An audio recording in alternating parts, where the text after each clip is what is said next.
Nyakor mgajuang ageno ni dhi nyime gi odiochiengi e yo makaro chopo kanyo saa 7 e wang' odiochieng' maber chieng' tarik 18 dwe mar 9 higa mar 2023 kamoro amora mintiere machiegni e weche magwa manyien mag Migago ka mokwongo to oyud thuond weche.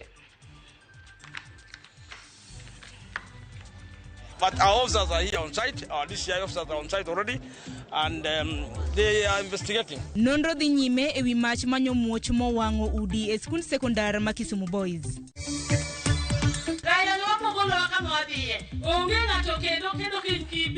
Ruth Odinga ok nyal wuok mowuogi mowach ni ong'iye piny luo te.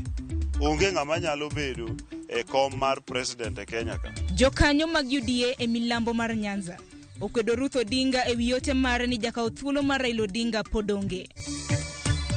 We have El Nino coming right now. How prepared are we in our households? Because it's not just about the government, what the government is doing, it's also what the people are doing in their small circles. Migago mar thieth onyiso jopiny mondo bed motang' gi tuoche ma kodh El Nino nyalo kelo.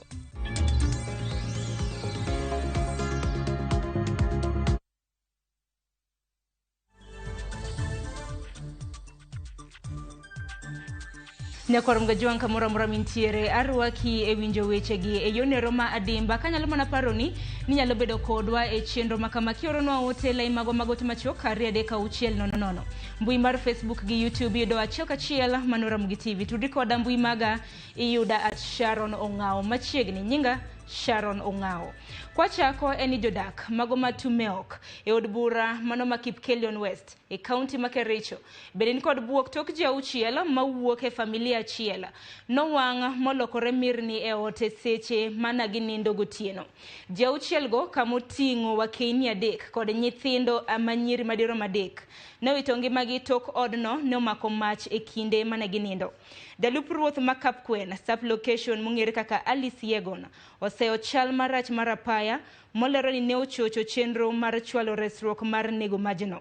Dennis Kiprotich jahigni 30 manowito jogo eko ma e masirano lero midhiero no manyo jukogi kendo mono gi reso joge. Wawinjana. Sasa watu walipofika moto ilikuwa imezidi zaidi mpaka imetokea kwa nyumba juu. Sasa hakuna kitu tungeweza kufanya. Miili 6 ya familia moja yakitolewa hapa. Tuna baba mwenye amepoteza mke wake, amepoteza watoto wake 3, amepoteza dada yake na amepoteza shemeji yake. So ni jambo nzito kabisa na tunasema pole kwa familia. Watu wa hapa walikuwa wanakimbia kwenda kuita majirani wakuje waokoe, lakini kufika hapa haikuwezekana. Kwa hivyo tungeomba sana ikiwezekana tupate barabara, network, tuko na shida ya network, transformer. Ikiwezekana tusaidiwe kabisa.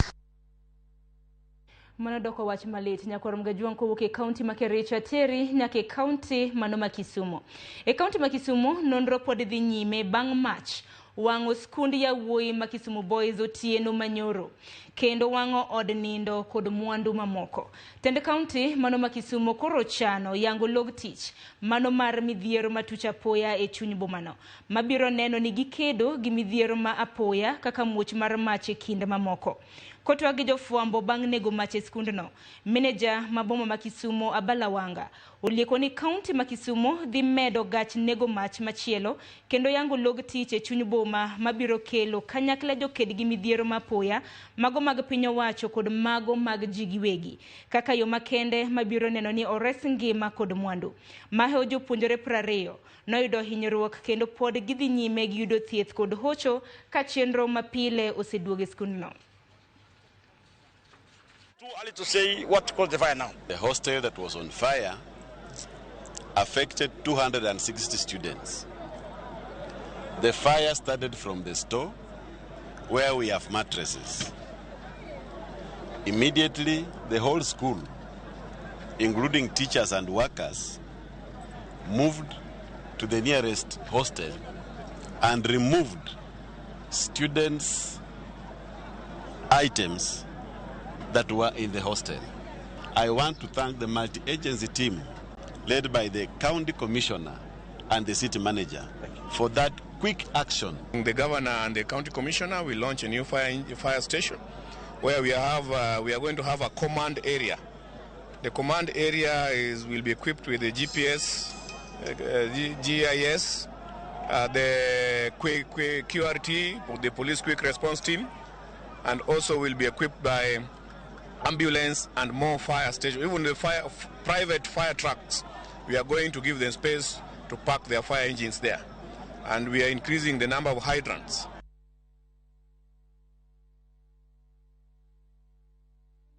Mano mar medruok e tuoche mabende ikelo nikech pi mochido ahinya to e kinde ma jolonya e weche go eko mag lokruok e chal mar kor lwasi to koni piny Kenya dhi bedo kod koth mano mong'ere kaka El Nino mane oyang kod jagoro mano maongirore e migawo mar thieth mong'ere kaka Mary Mudhoni mabende noloso e gwenge mago mag Naivasha. Judith Omondi ni kod ler mathoth. E kinde tiegruok mag jolony e weche thieth e boma ma Naivasha, jagoro maongirore migawo mar thieth Mary Mudhoni ne okoni luoro nitie medruok mag tuoche ma ikelo kod pi ma ochido kaka nyaldiema e kinde mamoko e kinde El Nino ma jolony osekoni biro e pacho ka e kinde chak dwe mar 10 nyaka 12. We have El Nino coming right now. How prepared are we in our households? Because it's not just about the government, what the government is doing, it's also what the people are doing in their small circles, in their small areas of living. Therefore, we need to look out for those things that need to reduce the diseases that make us go to hospital more often. Mudhoni okoni kaka piny owacho gisechako timo ikruok ma otelo ne koth maduong' mar El Nino mak mana ni jopiny be nyaka tim makor ka korgi mondo mi gires ngima ji ma kamoro nyalo yudo midhiero mag tuoche nikech pi ma ochido kaachiel kod pi ma bende nyalo darogi. Where we are detecting that there's going to be waterlogging, we clear it. If it is an issue of infrastructure, they are rectified right now, ensuring that the masses who live on areas where there's likely to be a lot of waterlogging, they move to higher grounds. Remember, we have already done polio vaccination, cholera vaccination, which the campaigns that we have been doing, and this has gone with sensitization on how to also prevent some of the waterborne diseases that are likely to come with El Nino. Jokor chal mar kor lwasi nyicha okoro ni koth mapek mar El Nino nyalo bedo e pacho kae chak dwe mar 10 nyaka 12.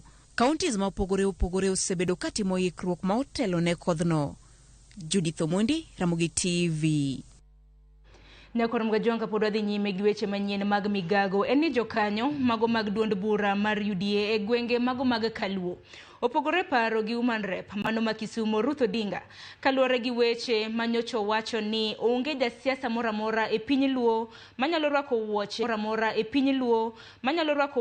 mano mar ogai mar Azimio Raila Odinga e weche goeko mag siasa. Josiasa go okoni weche mane owacho gi mana bende Ruth Odinga ne owacho ok ni kare kendo konyal kelo riwruok e kind oganda Luo nikech nitiere josiasa mathoth e piny Luo masani ni kod oteku manyalo telo ne oganda Luo. Coordinator mano mar UDA e milambo mar Nyanza mong'ere kaka Kennedy Ondiek kod nyawadgi mano Masuda South Bruce Ogweno okwedo weche mag Ruth Odinga ma bende giwacho ni nyalo kelo pogruok ahinya to e kinde ni ma josiasa nitiere kod pogruok e piny Luo. Ruth Odinga kanyocha loso e nyasi moro e kar chung' od bura mano ma Suba South ne onyiero moko kuom josiasa ma bende obalo kod tenda ODM. Wawinjo ne kano loso. Ansa nongo gi siasa madawach ni mang'eny bang'na siasa ni wariwre uru piny pek mbele ka to jonagi wan marach onagi wawuog uru wariwre uru to abang'na gi chir gi luor gi respect mondo miye Raila ne wapogolo kama wadhiye onge ng'ato kendo piny wodu awacho gi chir to kawacho ka luor awacho ndachane ni mane Ruth Odinga ok nyal wuok mowuogi mowach ni ong'iye piny Luo te. Onge ng'ama nyalo bedo e kom mar president e Kenya ka. Beni onge ng'ama nyalo telo e ngadho mane Raila otele. Wate wamiyo Raila luor ni wiro se telonwa nyaka nene. To ok gin gi thuolo mar wacho ni onge ng'ato mora mora ma kendo nigi teko kata wezo mar telo. Onego ter wang'e oko, ong'i ni piny Luo duong', nitie ji mang'eny ma nyalo kawo usukani mar tero ne Luo. Kik okaw joluo riu e ngadho mar jok moneno dalagi kata jok moneno kuonde mowuothe. Joluo gin jok mariek, joluo gin jok mosomo, joluo gin jok motegno, joluo gin jok man gi thuo mathuon. ODM gi kanyo. Ging'iyo giyudo ni onge jatelo manyalo telo ne piny Luo. Tiende ni jok ma gin godo ka gi ka ni rombe te ma onge ng'at manyalo telo kopo ni Raila ok otelo. To lewno nyalo chieng' moro duogo hontwa ni ne owachi ni waonge nyota kaka oganda Luo mar bedo gi presidency. Koro wakemea weche machalo kamago. Jotend wabeduru soba sama koro wachopo e reckoning time ma piny koro gwelre kende. Kopogore gi manya korom gajiwanga chenro mano mar twak dhi nyime kendo Bomas of Kenya mar thego kweth mano mar Azimia kod mano mar Kenya Kwanza makamano geto jiwo winjruok e kinde kweth ariyogo. Nyawadwa Eric Owengo osebedo kaluwo twak makamano mane karomo mano mar Bomas of Kenya. Gisani wadhi bedo kwa tudre kode. Owenga kinyalo mana winja amosi ni misawa nyaka sani twak makamano e kinde kweth mar Kenya Kwanza gi kweth mano mar Azimia osechopo kanye.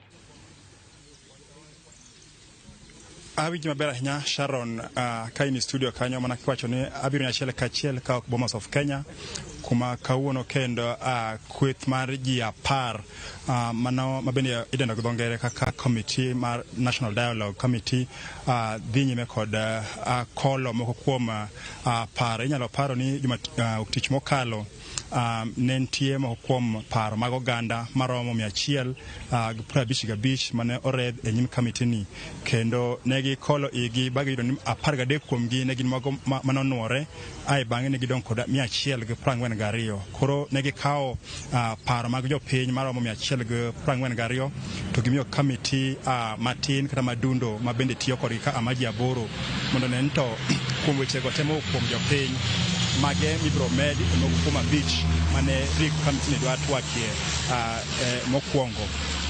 Kuro dichi makawuono gimatime sani Sharon en ni committee motele kod Kalonzo Musyoka kaachiel kod nyawadgi Kimani Ichung'wah gidhi nyime kod nono kaka ne committee madundo kata motis kaka technical committee otiyo tije chakre tich ariyo nyaka odiochieng' manyoro kaka ne giluwo wechego uginene paro maromo 142 bagi giketo e yo monego bed ni mede kuom weche 5 madito mane gisoriedo mokwongo. Koro gie sani ot manito ka kuma ineno ka ma twak no dhi nyime kendo en twak moro madhi yo mopandi ma bang'e wan gi geno ka ngiso tieko wuoyo to gibiro luongo kaka jofwamb weche mondo wawinj ni to gitieko nang'o kata gibiro kawo okang' machalo nadi.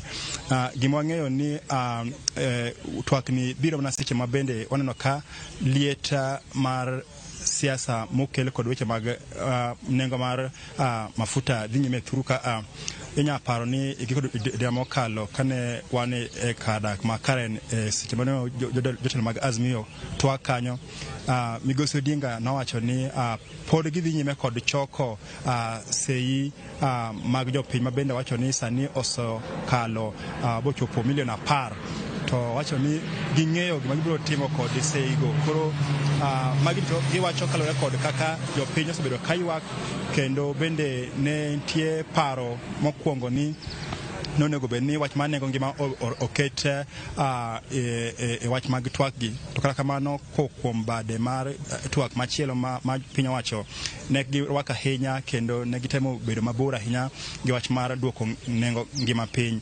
Inya paro mokwongo bende ne kane pok giyudo memorandum kata paro mag jopiny, wach mane gimiyo nyime mokwongo ahinya ne mano mar kaka inya chak chuogo duol mochung'ne yiero ma IBC.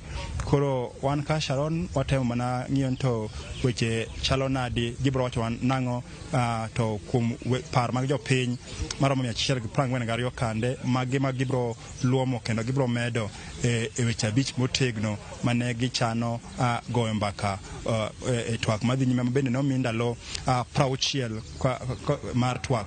Nyaka sani wang'eyo ni ndalogo osekayo kendo gimedo sani koro gidong' ndalo maromo 42 to kinde gorumo. Koro wabo yudo thuolo mar twak kodgi mondo ng'en to sesa madhi nyime ni samo bed ni temo hinyo wach mar twak nikech waneno ka weche wuok koni gi koni.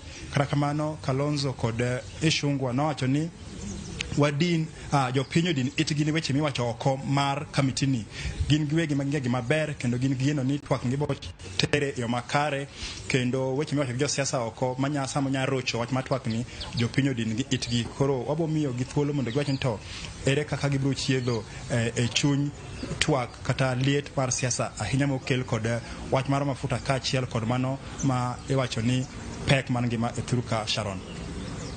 Erokamano ahinya Eric Owenga, watudre kodi eyo makare kendo erokamano ahinya kuom chiwonwa ler mar twak mar thik mabende dhi nyime Bomas of Kenya odiochieng' makawuono. Nyakwaram Gajwang' mano jafwambo marwa Eric Owenga mabende odiochieng' makawuono luonwa chenro mano mar lalruok e kinde kweth mar Kenya Kwanza gi mano mar Azimio. Weche makamagi biro bedo kiyudo eyo madimba gi kuku mare kanyawadwa Owenga luwe eyo makare.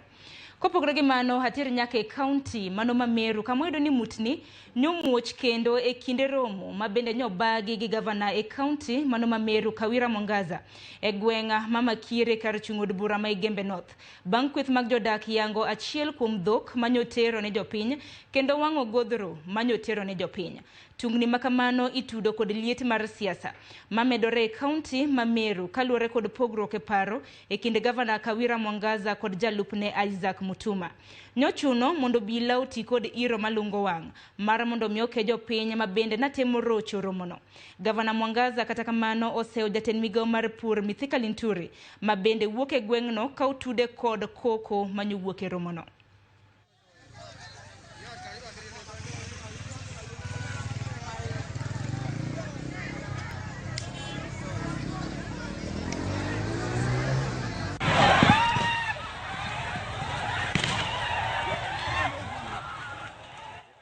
Kopogore gi Nyakwaram Gajwang' en ni sirkal timo lalruok gi jokanyo ewi kaka inyalo weruok gi chudo mano mar omenda mar chiwo boke mano mar P3 ne jogo moyudore gi midhiero mago mag lwenje mag kit chwech mabende koro yangi gi jatend migawo mar kit chwech Aisha Jumwa. Aisha mane loso e nyasi mano mar keto ayanga chike mabiro tayo ng'eto mar bura maro mar kedo kod kit chwech e pacho kaendi. Oyango ni maro matamalo 40 mar mine e pachoka oseroch ratichgi e yono. Jatend jotije e doho Rose Wachuka okoni e buche duto ma itero ka obila kaka mag kedo kod kit chwech atamala par kende ema chopo e nyim doho ka ginwero magikoni nyalo bedo ni nyayo timbe makamago. A P3 form, as I have said, is the beginning, or it is the starting of the journey to justice to these survivors. So if they are asked to pay 1,000 to 3,000, depending on the police station where these survivors will report, is actually to re-victimize that person who is already victimized. And therefore, I would request that this service be rendered free of charge. Nyakwaram Gajwang' kopogore gi mano eni jotend dinde gi josiasa mopogore opogore medo kwedo doho mamalo e wi okang' mano mar chiwo chik mayiene jotim hera e kind kit chwech achiel bedo gi riwruok e kindgi. Jotelogo kane loso e boma ma Kapsabet yango ni okang' makamano en ataro mar dwaro mar chik kendo gisingo mar biro rakore kod parono ma onge dok chien. Gilero ni ok gibi chiwo thuolo mar nyayo timbe makoch maketo koda oganda mano machano rocho ratich oganda e pacho kae. Akasema nikiacha, may God bless you. Thank you mheshimiwa for the visit, the money that he said, kwa sababu wewe mimi kama mimi vile niko ati mama mwingine pale anitongoze ati sasa ati wazee wale wako hapa kama hawa wazee wa kanisa wako hapa. Unasikia kijana alienda sasa side nyingine. Waambie tukae vile Mwenyezi Mungu alisema. Hakuna kitu kama hiyo nitaruhusu. Ama hata maneno kama hiyo tuongelee kule bungeni yetu. Tafadhali mimi nafikiri sisi wote kama wabunge hakuna siku tutaruhusu nchi yetu tuende mrengo huo. Tunataka nchi ambayo inamcha Mungu na nchi ambayo inaona ya kwamba tunafuata vile kanisa inavyotufundisha. I think the constitution is very clear that marriage is a man and a wife. So nataka tu niulize Bishop na wewe also si mbali hapo na Supreme Court, tafadhali mwende muombe majaji wetu ndio waweze kupata Roho Mtakatifu, wasikuwe na Roho Mtakatifu kwa sababu ya wazungu. Nyakorom juang'ani no kanyo dakika en 21 tok saa 7 mar odiechieng' kanyo bende madwa kawo godo yo marwa mokwongo bang'e ka naduogo abiro bedo ka kilo ni weche manyien mamoko ma bende wantiere godo e TV mano mar Ramogi. Kik dhi mabor.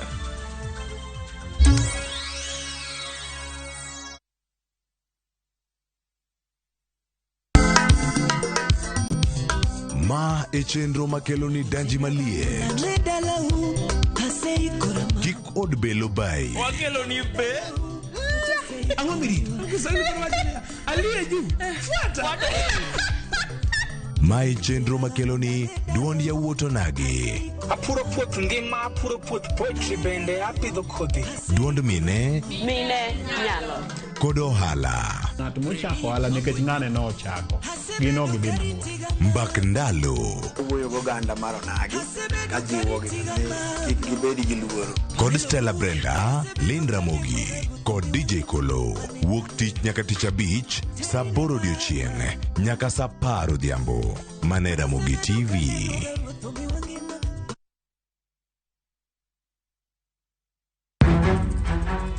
Samoro hera biro gi lit kod kuyo. Akwai ni monde ng'wonna. Samoro hera biro kod luoro kata mana mirima. Ketoga singo mag mriambo kende. We ang'isi adier Sarab Jit Singin. Hango na gimora moraka. To pende ni wacho miriambo. To samoro hera fwenyore kuom nyathi matin maonge ketho. Jogi paro ni pi for param ofua ahinya. To paronwa ni ok rach hero ng'ato kendo. Ok wachak wadhaw kendo. Mokwongo param dwaro ranyisi mar adier. Joot rito kendo joot nyalo kelo lit. Kaka nene chal ni podi iyo wang' koda. Dibed ni in podi paro gima an natimoni. Kata kamano, joot pod gin joot. Sarpanch ji. Dawe an madhi kuongo tugo. Asewacho ni an ema dhi kuongo tugo. Choti Sardani. Wuok tich nyaka ngeso saa 2:15 otieno. Mana Ramogi TV.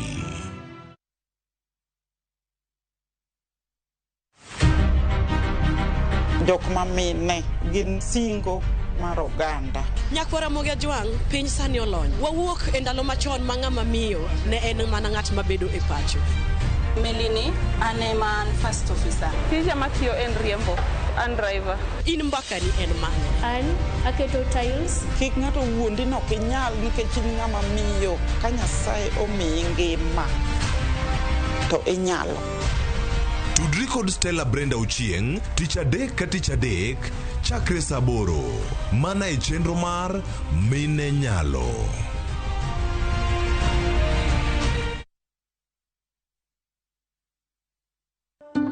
Candace, what's that? I brought you a small bonus. Bonus for what? You got us 299 family dinners, 64 kisses on the cheek, 12 road trips to see grandma, 42 jokes from daddy, 49 laughs from mommy. In over 60 years of dealing with numbers, we've learned that the numbers that matter the most to you are the ones that matter the most to us. NCBA Bank. Go for it.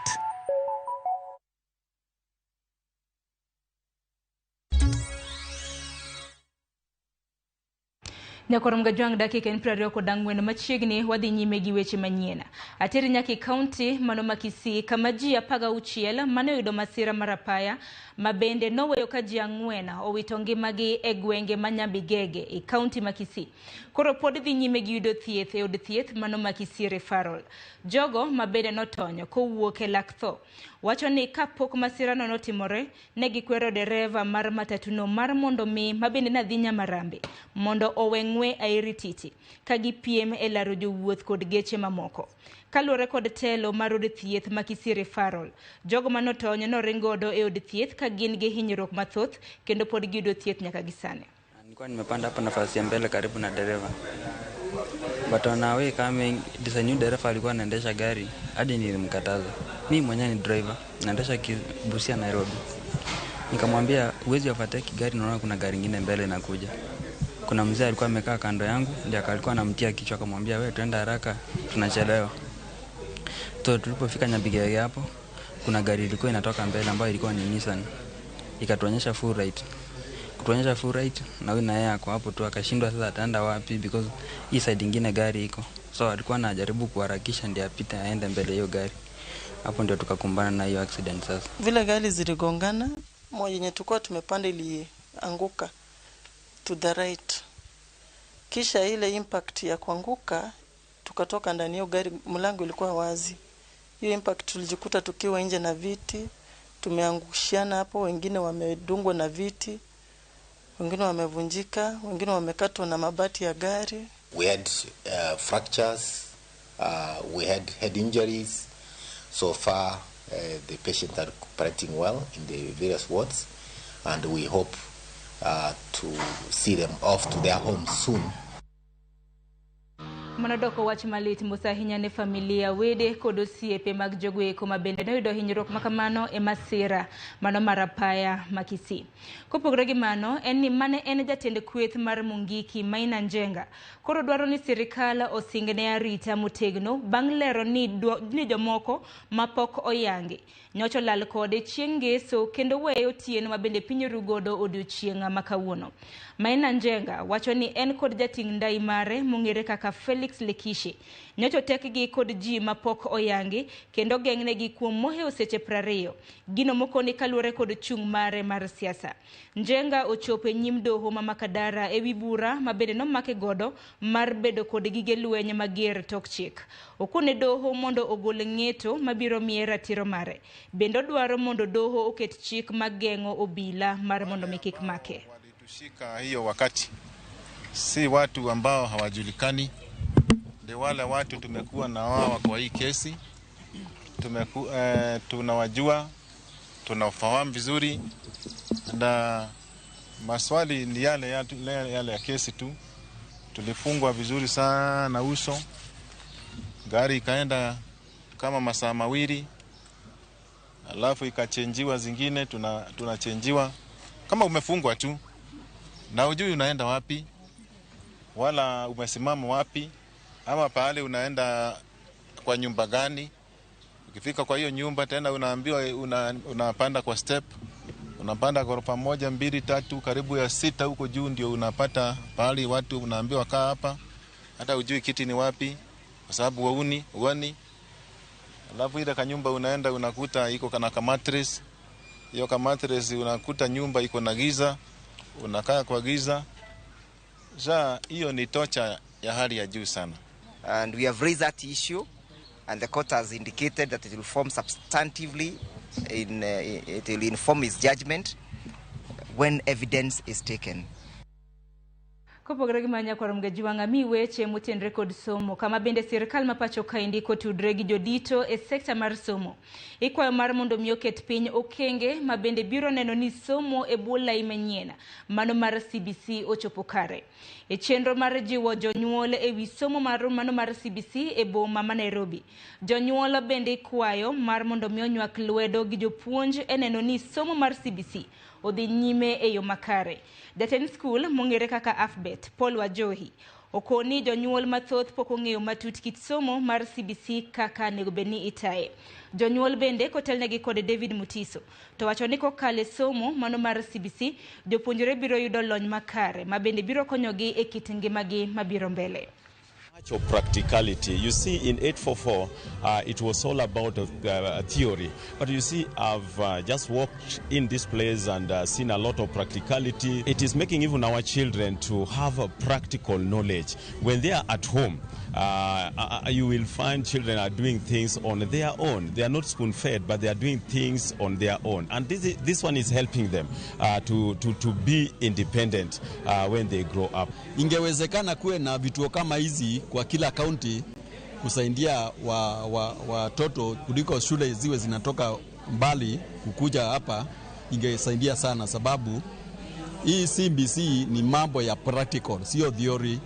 Kwa hivyo sasa kama umefunza mtoto mambo ya kitu ambaye hajaona, basi haitamsaidia sana.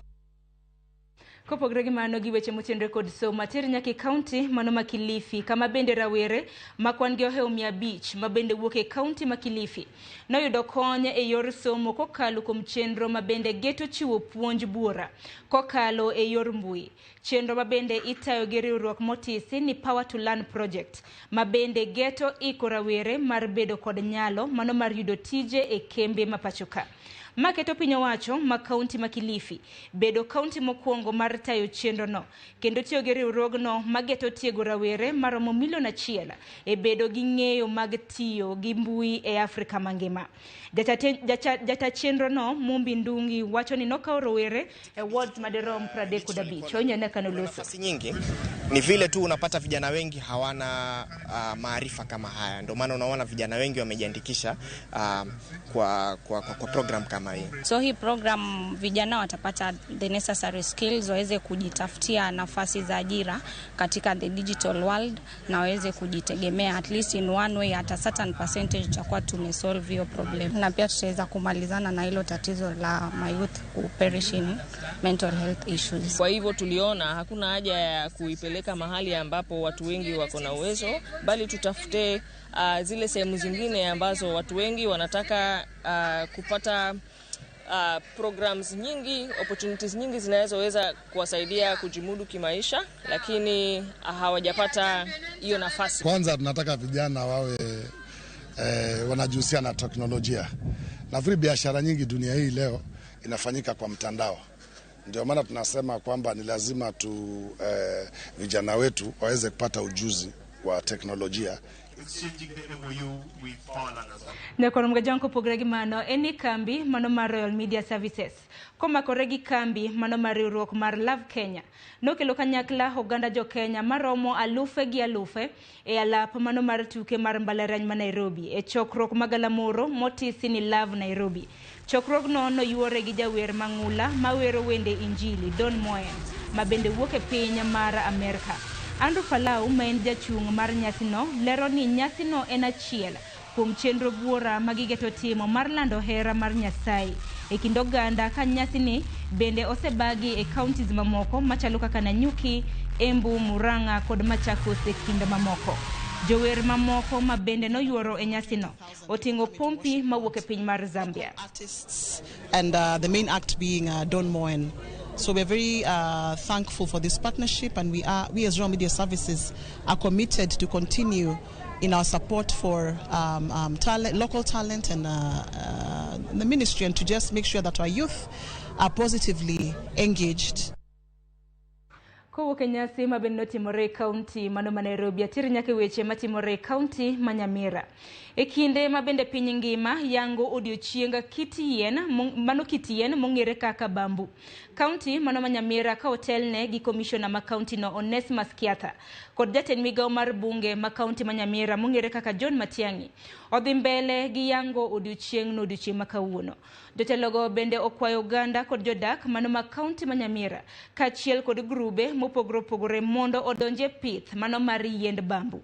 Migawo mar bunge kotelnegi kod jatend migawo osingo mar siro jodak mano ma Nyamira e pidho yien no kaka achiel kuom yore mag loso kendo chwalo chal mar kor lwasi kod aluora e kaunti no.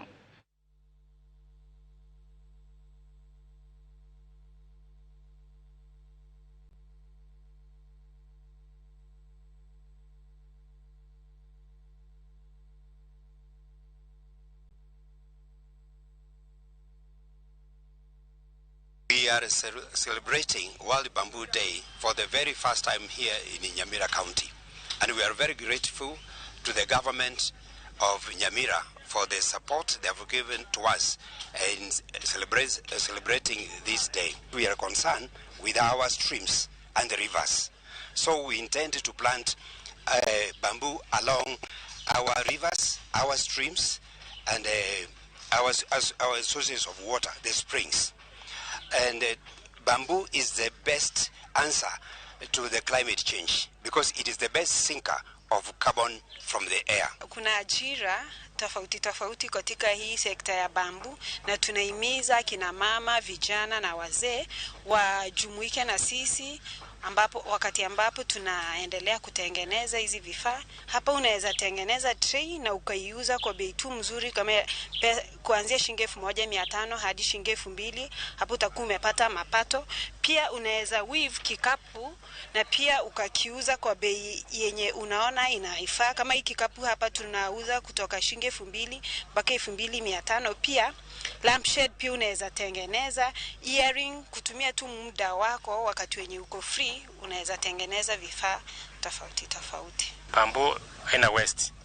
Hii bambu tukiunda fit ama vikapu tunapaka na waste. Hii waste tunaunda makaa. Makaa hii ya hii bambu inachukua muda mrefu kuiza 3 hours. Kama unachemsha maharagwe unaweka mara moja jiko na maharagwe inaiva. Usuli ya hii makaa haumisi mwili kwa sababu haina moss. Ukiweka kwa jiko ina smoke, smokeless. Kwa uke county mano ma Nyamira nyakoramga juang atiri nyake weche matimore county mano ma Kwale. County ma Kwale dwaro mar mondo mi maromo units 70 mag remo mitiyo godo pile e ute thieth duto mago mag county no. Riwruok mar Msalaba Makwar makro gitend county mano ma Kwale. Riwruok Diani Workers e kind mamoko ne oyango report makama e kinde chenro manyo gi bago mano mar solo remo. Chenro no mar solo remo nyo bag Diani e county ma Kwale.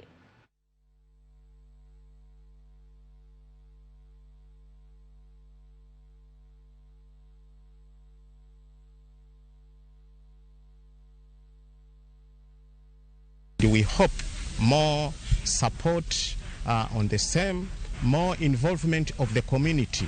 This is today we have done it in Diani and we are hoping that we are going to do this in other sub-counties. Nasemekana kwamba damu size ya spoon, 1 spoon inaweza tumika kusaidia mtoto.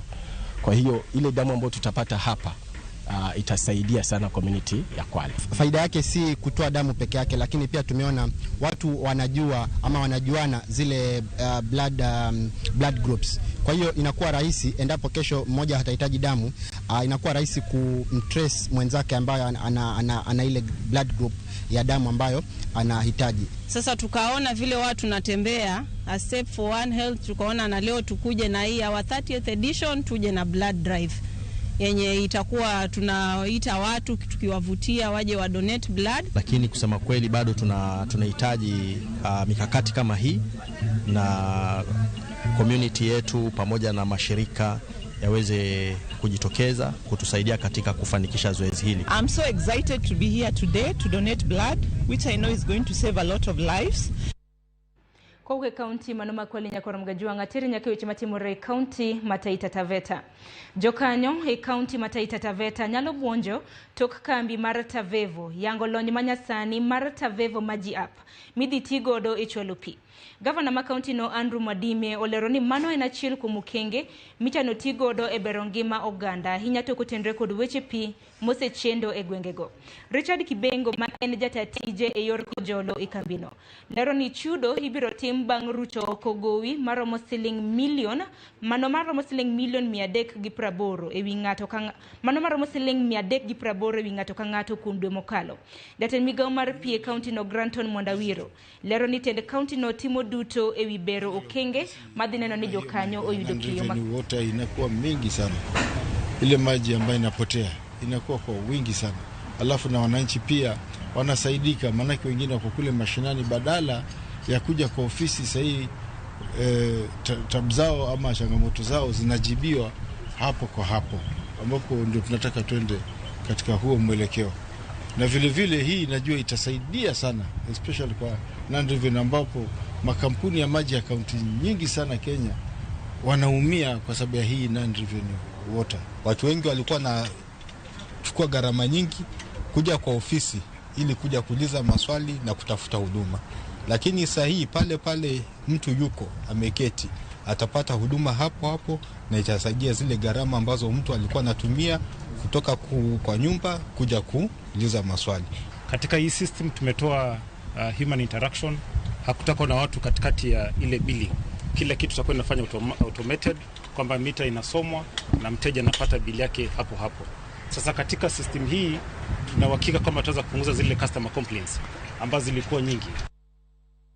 Nyakoro mgajuang jotend siasa mawuok e aluora mano makadho wadh nam chumbi okwedo okang' ma okaw gi piny owacho mano mar chiwo moko kuom kembe mago mag piny owacho man kadho wadh nam chumbi ne lwet ji giwegi. Ne giwuoye kar dak mano machangamwe kaunti ma Mombasa kama ne giwacho ni gichich ni chenro no geto yako mwandu mag oganda mago ma jodak mantiere Mombasa kendo ketogi e lwet ji giwegi. Bende giseo okang' ma piny owacho nokaw e kinde machuok mokalo mar nywando kambi luoko mauta mano mar KPRL e kar timo ohala machangamwe kod kambi mar KPC kagiramo ni ok giriwo lwedo chenro makamano. Spika mar od bura mamalo Moses Wetangula osingo ni piny owacho biro rango yore mag dao ywak gi kotenre gi chenro makamano. Wacha na sisi tuwe na assets ambazo tunaweza kuzitumia kufaidisha watu wetu. KPRL ikichukuliwa na pipeline si yetu tena hiyo. It will be very far away from us.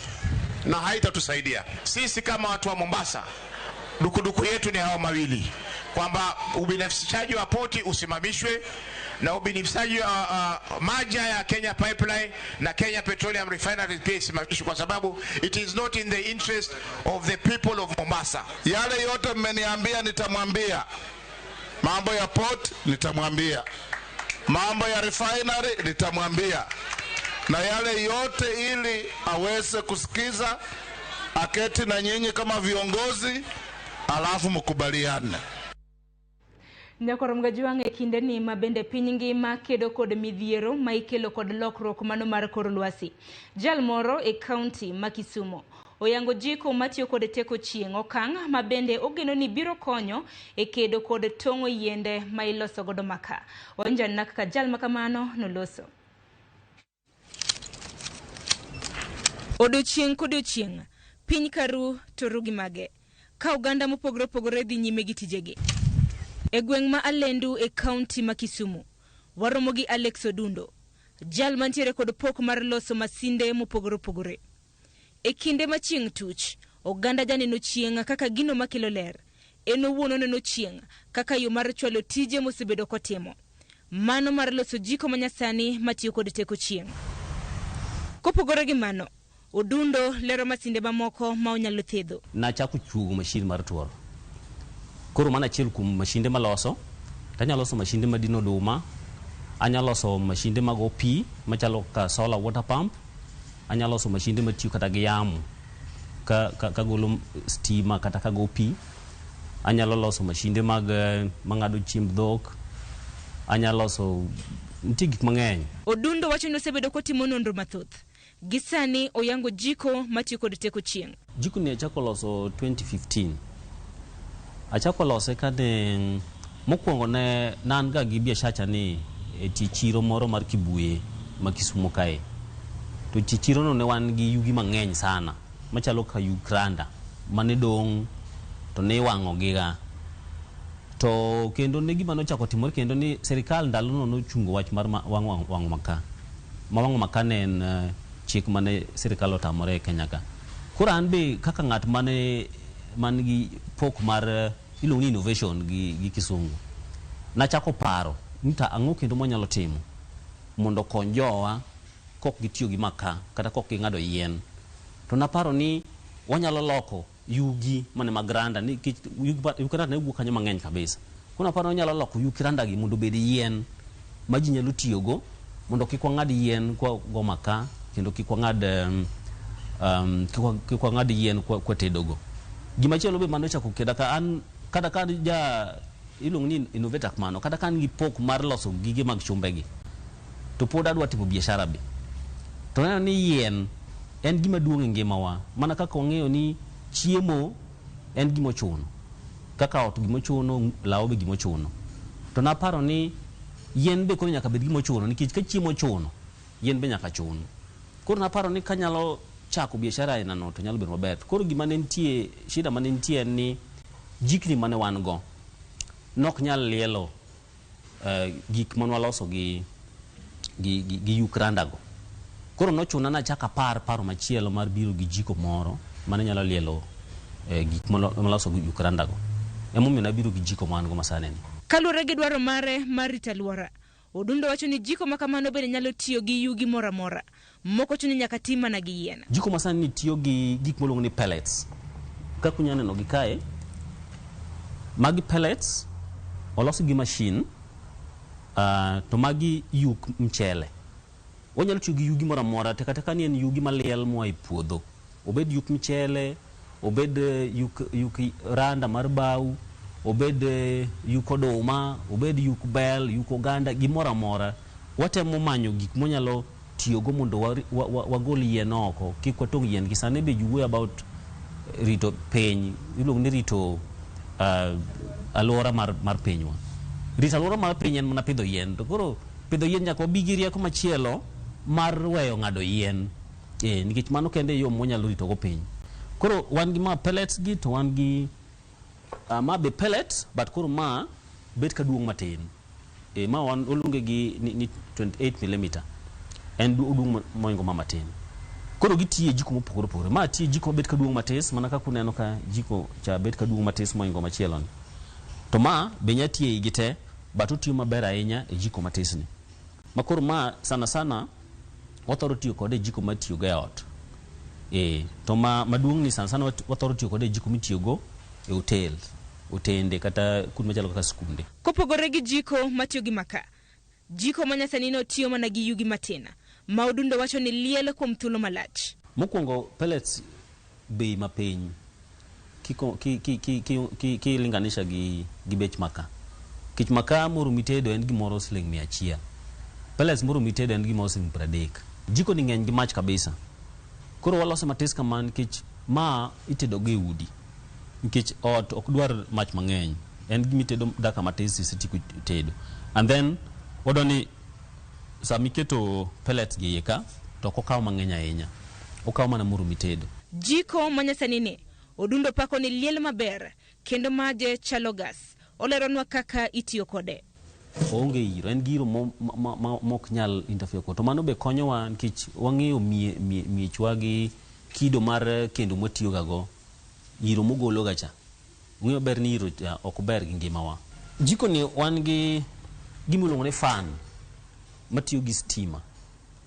To koro nok wadwa tiyo gi stima nikech watemo wacho wach mar alwora. To koro stima bende ok wanya yude udi te. Koro nwaketo ni utiyo gi sola mondo riemb fan man kani.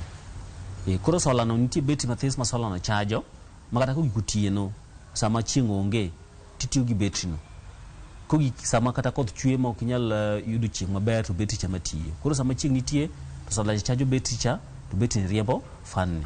Koro nyaiye ni ema tingo pellet ikete kata pellet matino kiket mang'eny nyaka malo ka kete matise iye ka to wan gi kakimoke inyalo moke kalatas ba samoro nikech kalatas nyalo tagi samoro ka koliel mondo omak pellet ni kaw muda koro wajanyiso ga customer wa ni nyie mafuta mathin tikaw pellet ni tikete i chupa mar mafuta no koro budo mafuta no obudo pellets koro ko budo kaka uneno ni koro kete matis mana moko kata moro muka mago kende mana mobudugo koro mobudugo eme ikete imoke kibrit ka kibrit samako to liel to mako moko ka kosa moko bas iweri kode oliel nyaka koro kata kaponi do medo matis medo mana matin ewi kanyo ka koliel no to odhiadhi nyaka dhi nyaka odhiambo. Odundo ojiwo ng'ata man gi nyalo mar timo gimoro amora mar mondo mi kik luor. Ndalo mane pod adongo kana loso gige nagi iyudo kata mana nyuola kwiri ni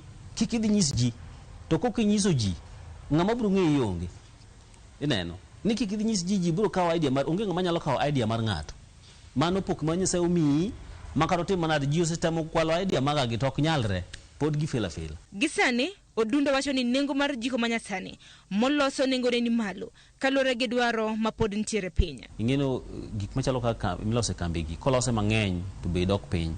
Koro sani nikech pod watimo odonwa chopi ji mang'eny mondo dwaro mag ji oidh malo pod lose gi bei mamalo matis kwa keto sola gi betri mare no gi jiko obiro gimoro singal fa uchiel matis ni to kwa migo no maonge sola gi betri nikech samoro iseng'iewo sola mari to migo gi singal fa alfa dek. Nyakorom gajong mana kaka yor kedo gi aluora ineno kanyo kamawa mabende Alex nomoko ineno ka bebni e yo makare sufuria pod ler manyiso ni mach makamano onge kod sut kopogore gi mach mitede kendo kanyakla kod mago masamoro nyalo ted e yor stove. Negi dhi los gimoro kaka kamata mar jiko. Ini wuona ikedo kod lokruok mar kor lwasi e yo machalo nade. Sharon Ongao, Ramogi TV.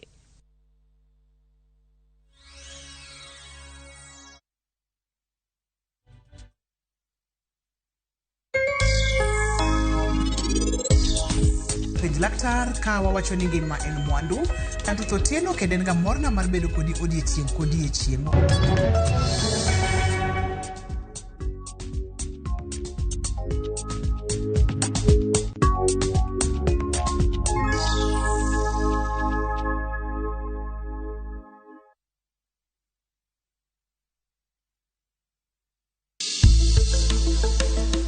Riwri kodwa kiny. Dr. Harun Palo mar Equity Afya Kondele biro riwore kodwa ka opuonjowa e ng'eyo matut kuom tuo mar autism mana e penj laktar saa 12 mar odhiambo kik bayi.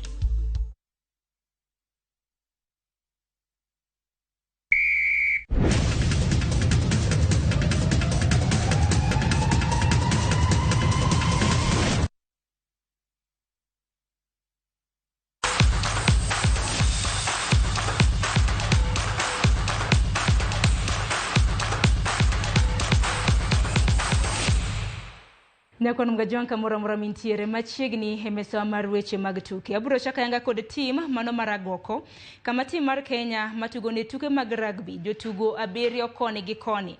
Ong'ado tiko mar yore tuke mag Olympics higa manyien. Bang' loyo team mar South Africa e finals. Shujaa noloyo team mar Afrika ma Milambo points 17 kuom 12 e finals mag tuke mag pinje Afrika. Shujaa nodhi yueyo ka gin chien points 7 kuom 12. Kata kamano tries kowuok kuom jotugo Patrick Odongo nomiyo Kenya mijingo kapok John Okoth loyo try maloch. Team mar Afrika ma Milambo koro biro yuore tuke mag manyo otiko achiel modong e tuke mag Olympics mibiro bagi e boma ma Paris mantiere piny mar France. Into backfield goes Probla. Probla, does he have the pace? Being tracked all the way. Excellent tackle. And he could reach Dongo. Odongo skins him on the outside. Try time. Kenya. Kopogore gi mano, eni Carlos Sainz marimbo ne team mar Ferrari.